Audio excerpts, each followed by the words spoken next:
तो ईश्वर के स्थान में आप एक पल के लिए सोचिए कि अभी अभी आपका जन्म हुआ है और अतीत का कुछ भी नहीं याद है, सिर्फ परमात्मा के बारे में मानने के बारे में आप बताइए कि क्या आपके लिए उचित है मानना? वो तो ईश्वर ही का रूप है। हाँ। जब अभी अभी जन्म हुआ है तो वो तो ईश्वर का रूप है। तो उसमें और क्या है, भगवान ने बस जन्म दिया है तो ईश्वर के रूप में अंतरात्मा में है, ईश्वर उसको मानना। भगवान ऐसी कृपा करेंगे कि ईश्वर को श्रद्धा विश्वास से मानेंगे। तो आपको क्या लगता है कि आपका उद्देश्य क्या है ज़िंदगी का? अभी से जो जन्म मिला उसका उद्देश्य क्या है? उद्देश्य ये है कि भगवान की कृपा तो रहती ही है, भगवान से कभी दामन न छूटे, उद्देश्य ये है। और भगवान का हमेशा भगवान को पकड़े, भगवान ना छोड़े। तो भगवान का दामन न छूटे, इसका कैसे आप क्या करेंगे जिससे भगवान का दामन न छूटे? आज से आगे के पूरे जीवन में भगवान से प्रार्थना करेंगे। अच्छा। और विश्वास करेंगे भगवान पे, श्रद्धा, भगवान को छोड़ेंगे ही नहीं, हमसे ना बस छूटे भगवान का दामन। यानी आपसे श्रद्धा और विश्वास ना छूटे, ये है अर्थ भगवान का दामन। ठीक है। अब पिताजी आप भी बताइए, यही प्रश्न है, आपका उत्तर। भगवान की बनाई हुई सृष्टि में उसने हमें पैदा किया।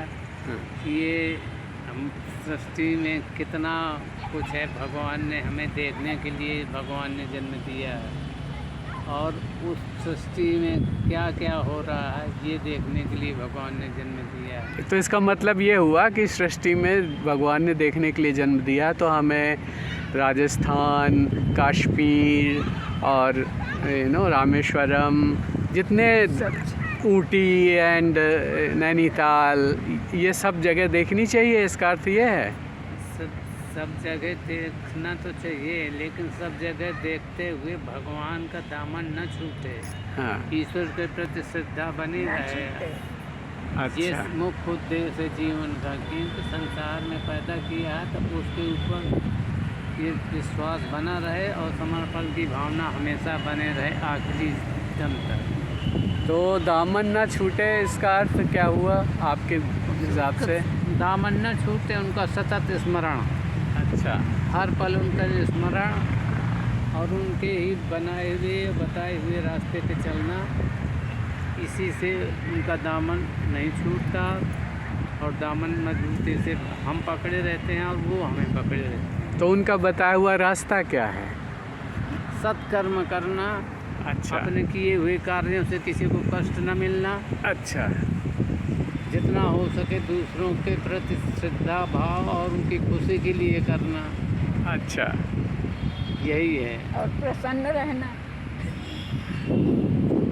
तो दूसरों के प्रति श्रद्धा भाव और खुशी, मतलब श्रद्धा भगवान के लिए मुझे लगता होनी चाहिए, और खुशी भी परमात्मा की ही देखनी चाहिए। दूसरों को खुश करने के अंत की कोशिश में जो मैंने सीखा है कि आदमी दुखी हो जाता है, क्योंकि दूसरों को खुश करने में कोई गारंटी नहीं कि दूसरा सत्कर्मों से खुश हो, दूसरा सच्चाई से खुश हो।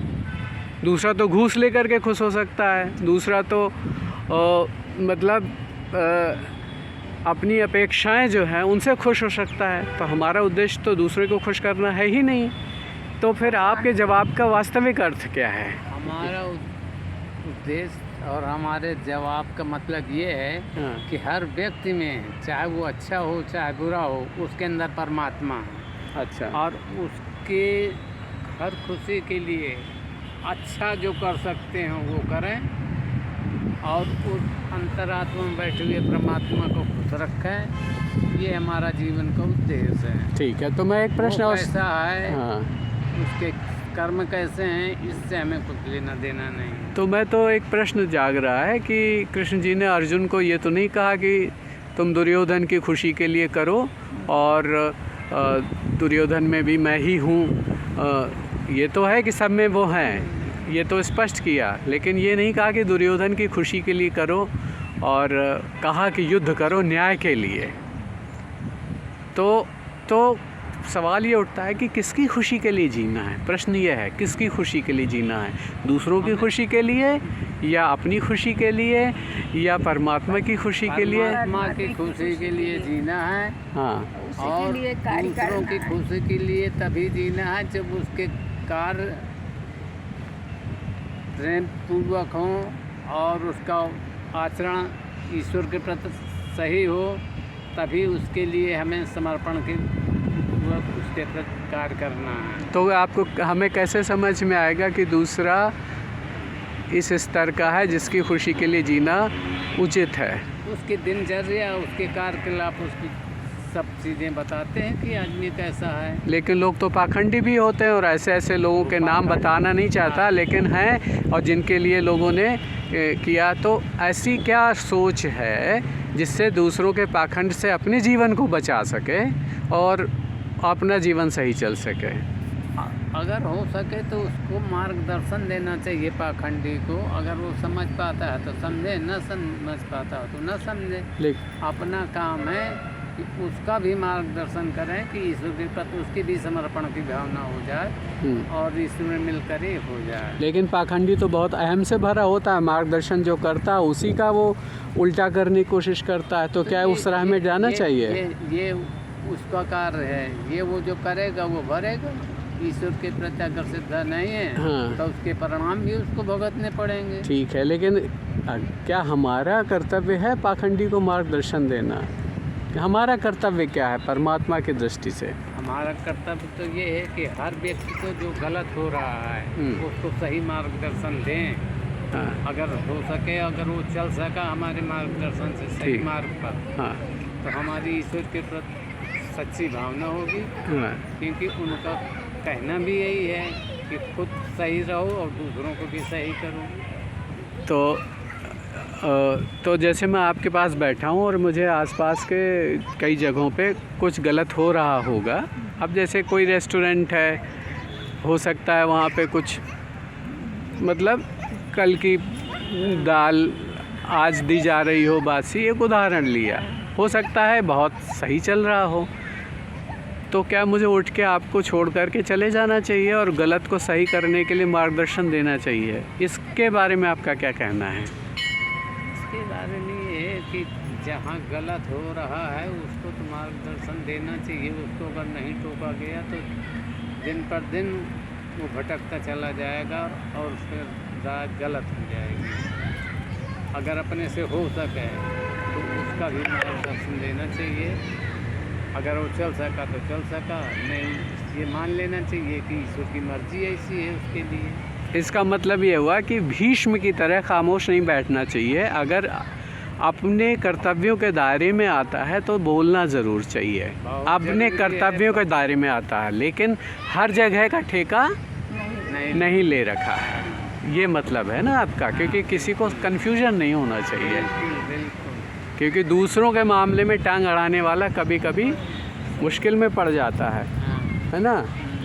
तो अगर अपने कर्तव्यों के दायरे में आता है, अपने परिवार की एकता के दायरे में आता है, अपने रिश्ते नातों के बीच समन्वय के दायरे में आता है, या अपने समाज में जहाँ हम रहते हैं उधर आता है, तो शालीनतापूर्वक उचित बात कह देनी चाहिए। ये अर्थ है आपका? ठीक है, ठीक। तो प्रश्न क्या आप कहते हैं? आप प्रश्न ये कि क्या आप कहते हैं? हाँ बताइए। हाँ जरूर कहते हैं। ठीक है, बढ़िया। तो अम्मा आप बताइए अपना दृष्टिकोण कुछ बताइए, और भगवान के बारे में कुछ और बताइए। बस जानते हैं कि भगवान से प्रेयर कर ले, किसी को कुछ अच्छा करें न कुछ, भगवान उसकी कुछ सहायता करेंगे जो करने वाले हैं। ठीक, सीधे से प्रार्थना कर लें कि भगवान सद्बुद्धि सबको दे, हमको दे, तो हमको ऐसा सबको मार्गदर्शन दे सकते।